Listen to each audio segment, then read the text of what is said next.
Good morning बच्चों। आज हम लोग लिटरेचर लेसन 7 क्या निराश हुआ जाए इस पाठ को पढ़ेंगे। बच्चों, हम लोगों ने अपनी ऑनलाइन कक्षा में इस लेसन को पढ़ लिया है, अर्थात इस अध्याय को हम लोगों ने पूरा पढ़ा है। इसके सारे अभ्यास कार्य हम लोगों ने किए हैं। आज आपको वीडियो के माध्यम से इस लेसन के बारे में जानकारी आपको दे रहे हैं। बेटा, क्या निराश हुआ जाए, ये पाठ हजारी प्रसाद द्विवेदी जी का है।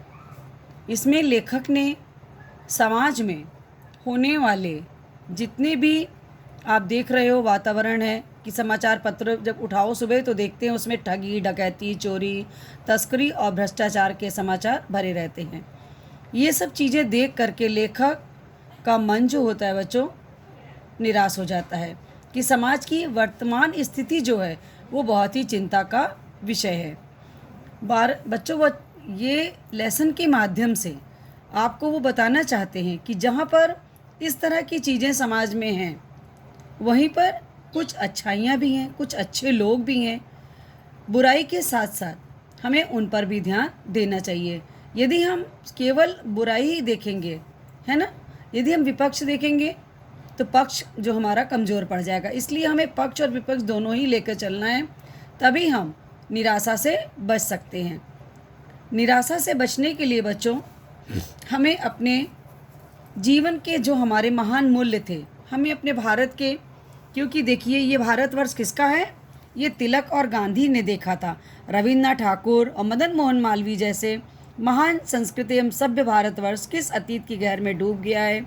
इन्होंने इसे फिर से अपना पुराना सपनों का भारत बनाने की कोशिश की थी। हमारे महान मनीषियों के सपनों का ये भारत है बच्चों, और ये हमेशा रहेगा। इसलिए हमें यहाँ पर उस माहौल से बचकर, उस माहौल को ख़त्म करके वहाँ पे अच्छाई का बीज बोना है। ईमानदारी से मेहनत करके जीविका चलाने वाले जो यहाँ पे लोग श्रमजीवी लोग हैं वो पिस रहे हैं, उन्हें हमें सहारा देना है।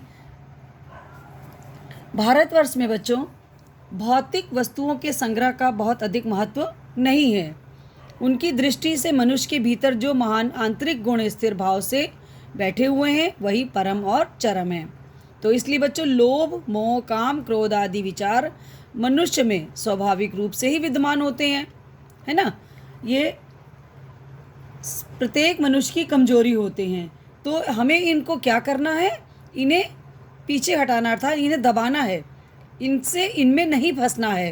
तभी हम अपने जीवन में कुछ अच्छे कार्य कर पाएंगे और अपने भारत को अपनी आगे बढ़ने में सहयोग दे पाएंगे। तो आपने देखा बच्चों कि हमारे देश में कानून और धर्म, है ना, दोनों हैं। तो आपने ये पढ़ा था ना कि समाज में कानून की क्या स्थिति है ना। तो कानून को तो लोग मानते ही हैं, लेकिन क्या करते हैं, यहाँ पे आपको बताया गया इस लेसन में कि आप धर्म को धोखा दे सकते हैं, है ना, धर्म को ठग सकते हैं, लेकिन कानून को धोखा नहीं दे सकते हैं। यही कारण है बच्चों कि जो लोग धर्म भीरू होता है, जो धर्म से डरते हैं, वे कानून की जो है छोटी छोटी जो त्रुटियाँ होती हैं, कमजोरियाँ होती हैं, उनका लाभ उठाने में वे संकोच नहीं करते हैं। इस तरह से बच्चों आपने देखा कि इस पाठ के माध्यम से लेखक ने बताया आपको कि मनुष्यता जो है अभी समाप्त नहीं हुई है बच्चों, और मन को निराश होने की ज़रूरत नहीं है। इसके पश्चात हम लोगों ने बच्चों इस पाठ को कुछ ऐसी चीज़ें भी हुई थी बच्चों लेसन में, जिसके द्वारा आपको बताया गया कि लेखक को बुरे लोग भी मिले और अच्छे लोग भी मिले, है ना। अच्छों में एक हम आपको उदाहरण दे देते हैं। जैसे एक बार क्या हुआ था कि वो रेलवे स्टेशन पर टिकट लेते हुए गलती से उन्होंने 10 के बजाय 100 रुपये का नोट दे दिया था और जल्दी जल्दी गाड़ी में आकर बैठ गए। जब थोड़ी देर बाद बच्चों टिकट का बाबू उन दिनों क्या होता था बच्चों, सेकंड क्लास के डिब्बे में हर आदमी को टिकट आदमी जब जो देता था वह चेहरे पहचानता हुआ देख लेता था। उपस्थित हुआ और उसने मुझे पहचान लिया और बड़ी विनम्रता के साथ मेरे हाथ में 90 रुपये वापस रख दिए और बोला, यह बहुत गलती हो गई, आपने भी नहीं देखा और मैंने भी नहीं देखा, लेकिन पैसा देने के बाद उसके चेहरे पर विचित्र संतोष था और मैं भी चकित रह गया कि देखिए आज भी संसार से सच्चाई और ईमानदारी लुप्त नहीं हुई है।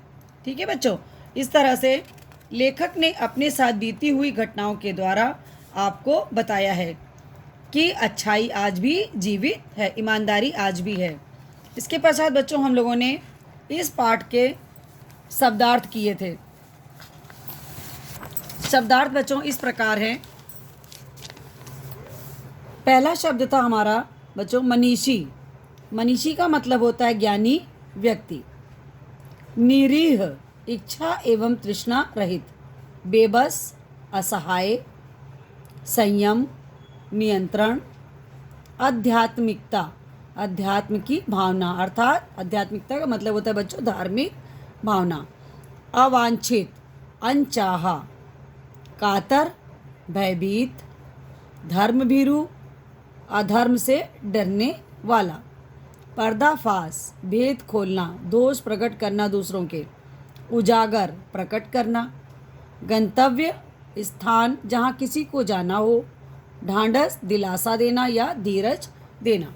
बच्चों तो ये थे हमारे शब्दार्थ। इसके पश्चात हम लोगों ने प्रश्नोत्तर किए थे, जिसमें से 4 प्रश्नोत्तर आपको हमने कराए थे।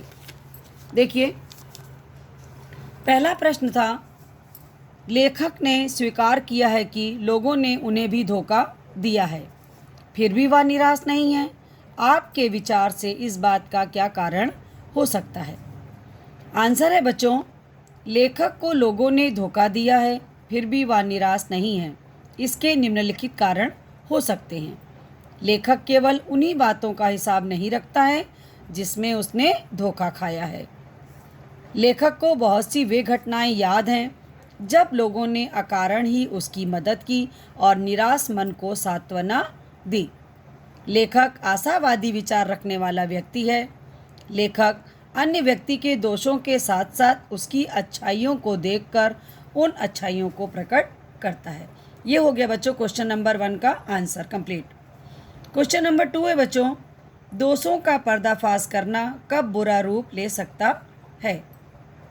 आंसर है, दोषों का पर्दाफाश करना निम्नलिखित परिस्थितियों में बुरा रूप ले सकता है।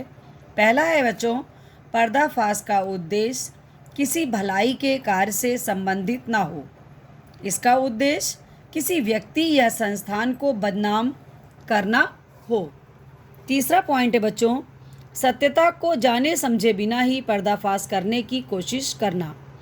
चौथा पॉइंट है, पर्दाफाश करने वाले व्यक्ति का उद्देश्य पैसा कमाना या किसी व्यक्ति विशेष को बदनाम करना हो। लास्ट है बच्चों, जब प्रसिद्धि पाने की आकांक्षा छिपी हो। ये हो गया बच्चों क्वेश्चन नंबर 2 का आंसर। अब आपके पास है क्वेश्चन नंबर 3। आपके विचार से हमारे महान विद्वानों ने किस तरह के भारत के सपने देखे थे? लिखिए। आंसर है बच्चों, मेरे विचार में हमारे महान विद्वानों ने भारत के लिए सपना देखा था कि भारत में कोई गरीब, दुखी, निरक्षर ना रहे, सभी स्वस्थ हों, देश भ्रष्टाचार, हिंसा, आतंकवाद, घृणा, चोरी, लूट खसोट आदि से मुक्त हो, लोगों के बीच समरसता हो, सभी प्रसन्न हो। ये तो हो गया बच्चों 3rd क्वेश्चन का आंसर कंप्लीट। क्वेश्चन नंबर 4 है बच्चों, आपके सपनों का भारत कैसा होना चाहिए? लिखिए। आंसर लिखाया था बच्चों, हमारे सपनों का भारत प्रदूषण मुक्त, हरा भरा तथा विकसित देश के रूप में हो, जिसमें हर एक को काम, सभी को शिक्षा, स्वास्थ्य तथा पेट भर भोजन मिले, लोगों में परस्पर भाईचारा तथा एक दूसरे के लिए प्यार हो एवं सम्मान हो। भारत एक बार पुनः ज्ञान के क्षेत्र के विश्व गुरु की संज्ञा से विभूषित हो जाए। ये था बच्चों क्वेश्चन नंबर 4 का आंसर। इस तरह से बच्चों आपके चारों क्वेश्चन के आंसर कंप्लीट हो गए। इसके अलावा मैंने बच्चों आपको अभ्यास पुस्तिका में पेज नंबर 34 के क्वेश्चन आंसर कराए हैं। वो मैंने आपको उसकी पिक्चर भी भेजी है, उसकी फ़ोटो भेजी है, उसे आपको अपनी कॉपी पे करना है। इसके अलावा इस लेसन से शब्दार्थ और ये चारों क्वेश्चन आंसर कॉपी पे करोगे। और अभ्यास पुस्तिका से लेसन 7 के पेज नंबर 34 का प्रश्नोत्तर है, लघु छोटे छोटे आंसर हैं उनके, वो आपको अपनी कॉपी पे करने हैं।